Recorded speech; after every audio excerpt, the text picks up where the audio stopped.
Hola, espero estén muy bien. Mi nombre es Evelyn Yaretsi Tolentino Hinojosa y mi asesor virtual se llama María Isaura Domínguez Aceves. Pertenezco al grupo 26 del módulo 8. A continuación, les hablaré sobre mi anteproyecto de investigación de los derechos humanos sobre los niños y personas con discapacidad. Como introducción, los derechos humanos son universales porque son aplicables a todas las personas sin distinción alguna, no importa la raza, el color, el sexo, el origen étnico o social, la religión, el idioma, la nacionalidad, la edad y la discapacidad o cualquier otra característica distintiva, pues estos derechos son para todos. Esta característica también se refiere a que son derechos aceptados por todos los estados y están relacionados entre sí de tal forma que, para ejercer plenamente determinado derecho, será necesario la intervención de otros. Es por eso por lo que les hablaré sobre cómo la perspectiva de derechos humanos obliga a considerar a las personas con discapacidad como seres humanos, que requieren que se realicen ajustes específicos para disfrutar de todos los bienes y servicios públicos y privados. Por ejemplo, crecer dentro de una familia, asistir a la escuela y convivir con sus compañeros, además de trabajar y participar en la vida pública y política del país. Además, las personas discapacitadas deben gozar de sus derechos humanos y libertades fundamentales en términos iguales como otros en la sociedad, sin discriminación de ningún tipo. Y es ahí que mi objeto de estudio es darle la importancia a la mayoría de los niños y personas discapacitadas que viven en países en desarrollo. Por ejemplo, los niños con discapacidad no asisten a la escuela con sus compañeros que no tienen discapacidad o no reciben los apoyos que necesitan. Debido a esto, los niños con discapacidad permanecen invisibles al sistema educativo. Los maestros y padres carecen de capacitación, liderazgo, conocimientos y apoyos para hacer adaptaciones para un plan de estudios. Es aquí cuando hago el planteamiento del problema. Este modelo social de la discapacidad pretende evaluar la interacción entre las personas con discapacidad, la interacción entre ellas, el medio ambiente dentro del cual se desempeñan y la sociedad.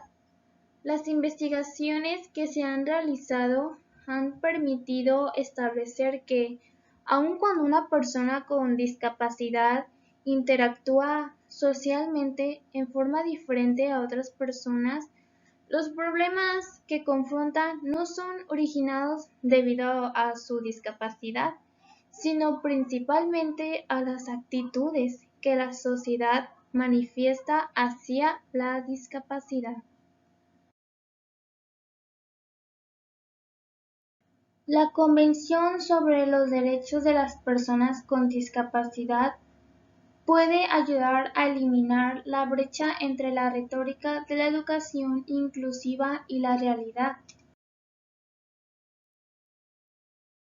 En el artículo 24 de la Convención se refiere específicamente a la educación y crea la obligación para los gobiernos de hacer dos cosas: proporcionar educación a los niños, jóvenes y adultos con discapacidad e igualdad de condiciones con los demás niños, y proporcionar esa educación dentro de un sistema educativo inclusivo.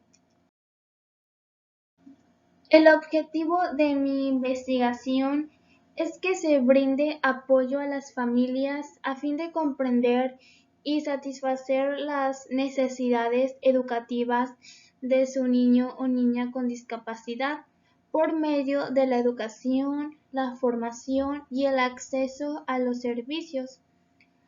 Podremos hacernos estas preguntas: ¿a qué retos o dificultades se enfrentan esos niños con discapacidad? ¿O cómo podemos contribuir? También debemos comprobar si se tienen las medidas pertinentes para que los alumnos con discapacidad tengan acceso a todas las oportunidades de estudio, investigar y dictaminar sobre reclamaciones individuales de discriminación en la educación. Sobre la justificación, es importante tomar en cuenta sobre este tema, ya que el fomentar en todos los niveles del sistema educativo, incluso entre los niños y niñas desde una temprana edad, ayudará a tener una actitud de respeto a los derechos de las personas con discapacidad.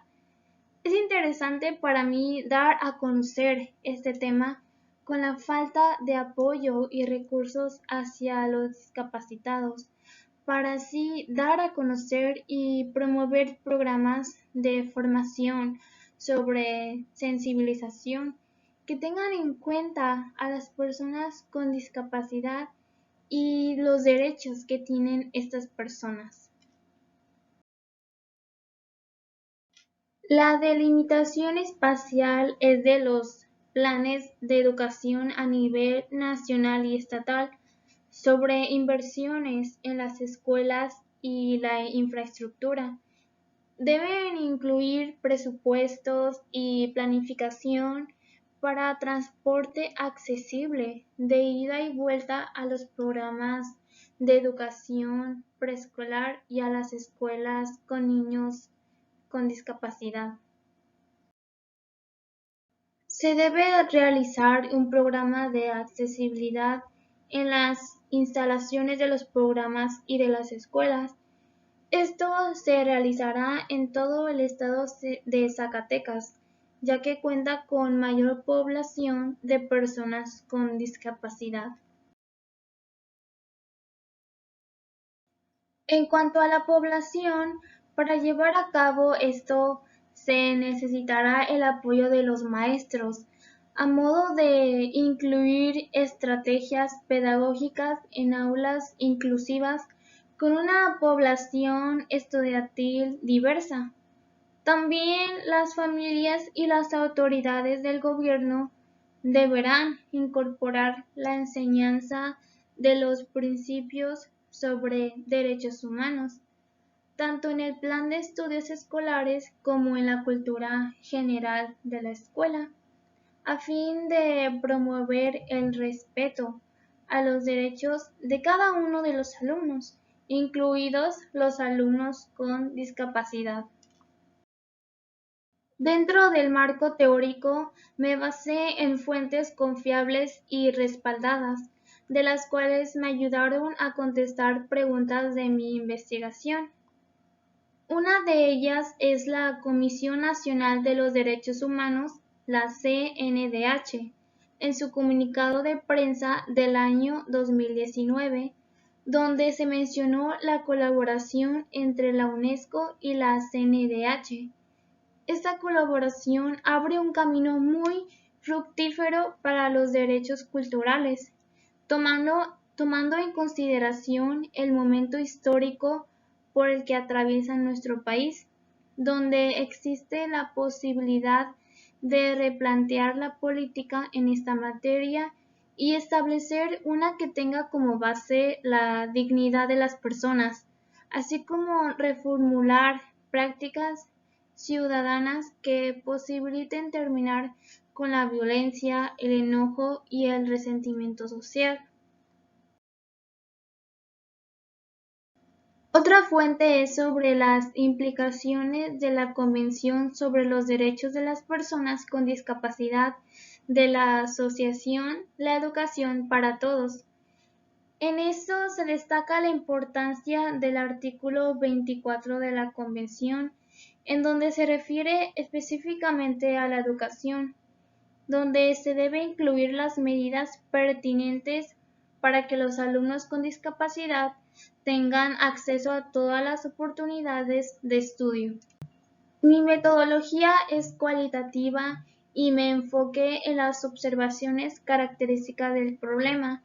También fue documental porque investigué información que ya se encontraba en otras investigaciones y que me ayudaron a complementar mi estudio cualitativo. Esta investigación busca obtener mayores antecedentes acerca de los procesos de inclusión y adaptación de un grupo de jóvenes y niños con discapacidad, con el fin de aportar de manera concreta a estas políticas.